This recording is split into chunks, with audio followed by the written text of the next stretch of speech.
Bill Agbodo-Sendi, bonjour. Bonjour, madame la journaliste. Comme nous, vous avez suivi le 28e sommet Afrique-France qui s'est tenu le vendredi 8 octobre dernier à Montpellier, en France.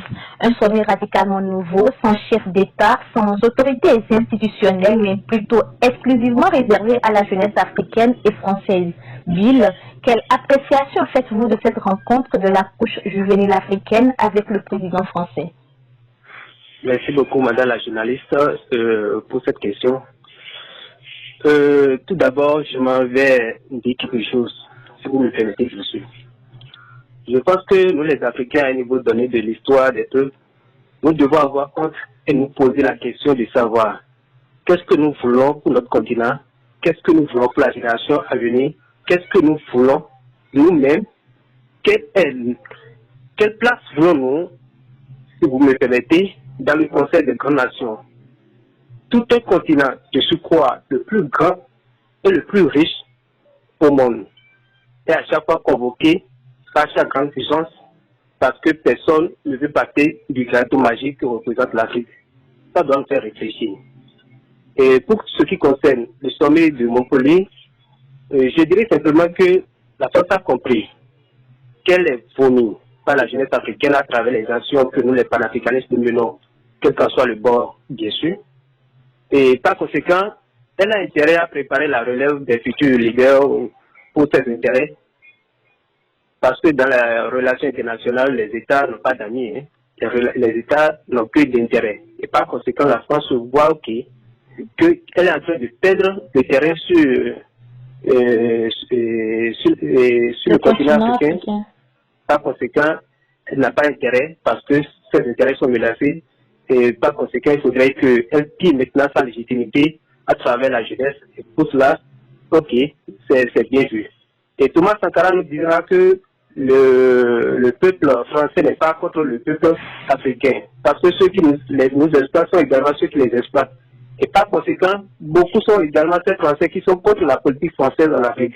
Et par conséquent, puisque nous amorçons un contexte politique où les élections présidentielles en France approchent, Macron a intérêt de montrer aux Africains qu'il est de bonne foi, montrer au peuple français qu'il est de bonne foi et qu'il est prêt maintenant à laisser les dirigeants diriger, qui sont fournis également par la masse populaire française pour pouvoir faire avec la jeunesse. Donc cela aussi montre que Macron, le président Macron est en train de préparer également son élection présidentielle prochaine, tout en montrant sa bonne foi fait également avec les Africains, surtout la jeunesse. Merci pour ces informations. Pensez-vous que les présidents africains ont démérité vu l'invitation de la jeunesse en leur lieu et place? Ah, madame, les chefs d'État africains, je pense qu'ils n'ont pas démérité, hein, parce que les ambassades de la France ont fait un tri. C'est des vérités qu'il faut se dire. L'ambassade de la France dans chaque pays africain ont procédé à des tris pour pouvoir sélectionner les jeunes qu'ils veulent, qu'ils soient les porte-paroles de la société civile ou bien de la jeunesse africaine là-bas. Et par conséquent, ce choix a été opéré en collaboration étroite avec les dirigeants, avec nos chefs d'État.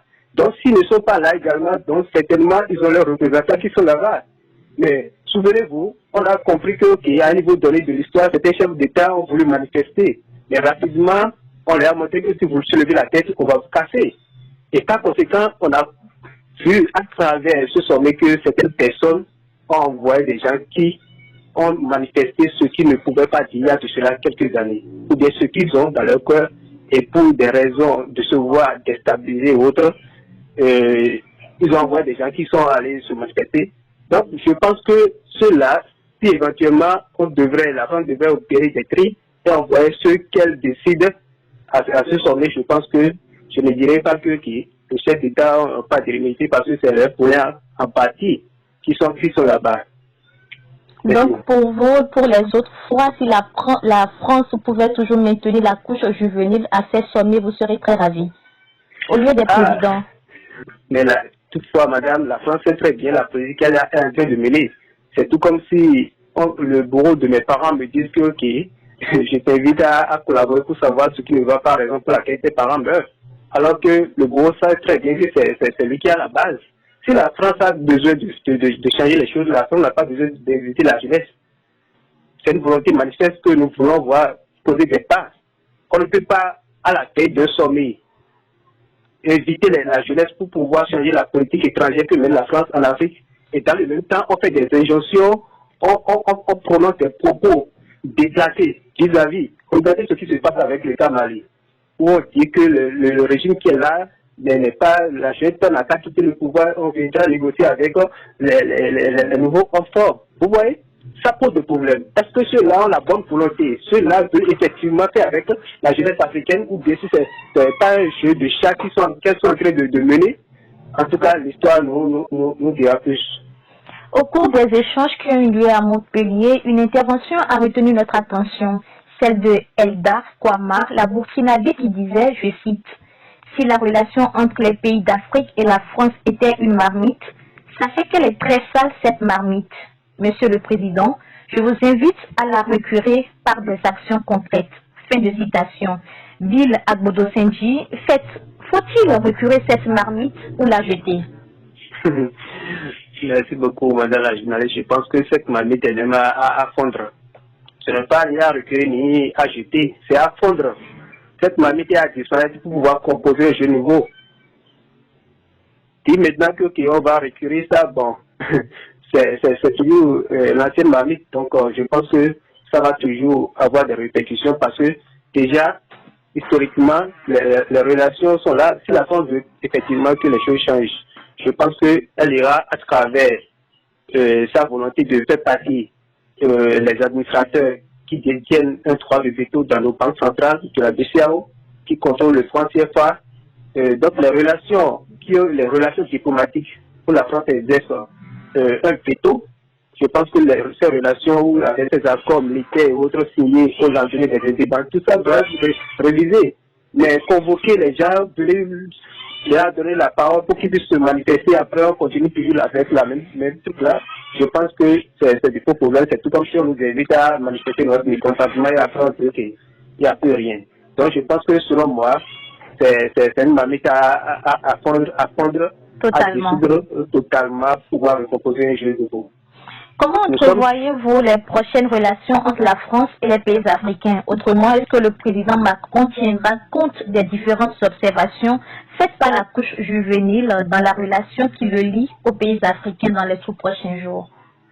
Oui, je pense que la France est dans une politique maintenant de montrer sa bonne foi pour pouvoir faire partie les dirigeants dirigés que Temi Seba appelle nos chefs d'État, nos présidents, les faire partie pour de ça nouveau, parce que la France a besoin maintenant de composer avec la jeunesse pour pouvoir tirer sa légitimité à rester sur le continent. Par conséquent, je pense que sur ce côté, on ne dira pas que il y aura quelque chose de nouveau. La France, est-ce que c'est Macron même qui dirige la France?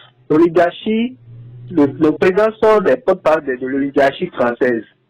Vous voyez, et par conséquent, Macron est là pour faire leur volonté. Et tant que leurs intérêts seront menacés, mais n'attendez pas à ce que les Macron puissent faire quelque chose parce que les États n'ont pas d'amis. Ils n'ont que d'intérêt. Et par conséquent, Macron sera là pour manifester sa bonne foi, mais ça sera toujours le même jeu qui va continuer. Et comme François Mitterrand l'a fait en invitant les chefs d'État africains et pas le passé à accepter le multipartisme, si Macron veut effectivement le faire, sans même appeler la jeunesse, puisqu'ils ont des agents de renseignement un peu partout, ils savent très bien que les Africains, la masse africaine ne veut plus d'eux. Je pense que même sans convoquer ce sommet, ils peuvent toutefois déjà revoir leur politique afin que les choses puissent aller dans de bonnes trains. Aucun État ne peut maintenant évoluer en autarcie. Par conséquent, nous avons également besoin de la France. Mais quand nous voyons dans l'histoire l'esclavage, la traite négrière, la colonisation et le néocolonialisme aujourd'hui, on se pose la question de savoir est-ce que cette France a également la volonté, si ce n'est pas nous inviter à l'État pour pouvoir nous donner un peu de quoi se laver les culs de colons. Même si on m'invitait, moi je n'irais pas simplement. Mais je pense que déjà, c'est une bonne volonté. Nous allons attendre de la France des actions et non de la parole. Et pour cela, madame, je pense que le futur nous dira plus. Bill Agbodo Senji, président du mouvement panafricaniste Intègre MPI. Merci. Merci beaucoup, madame.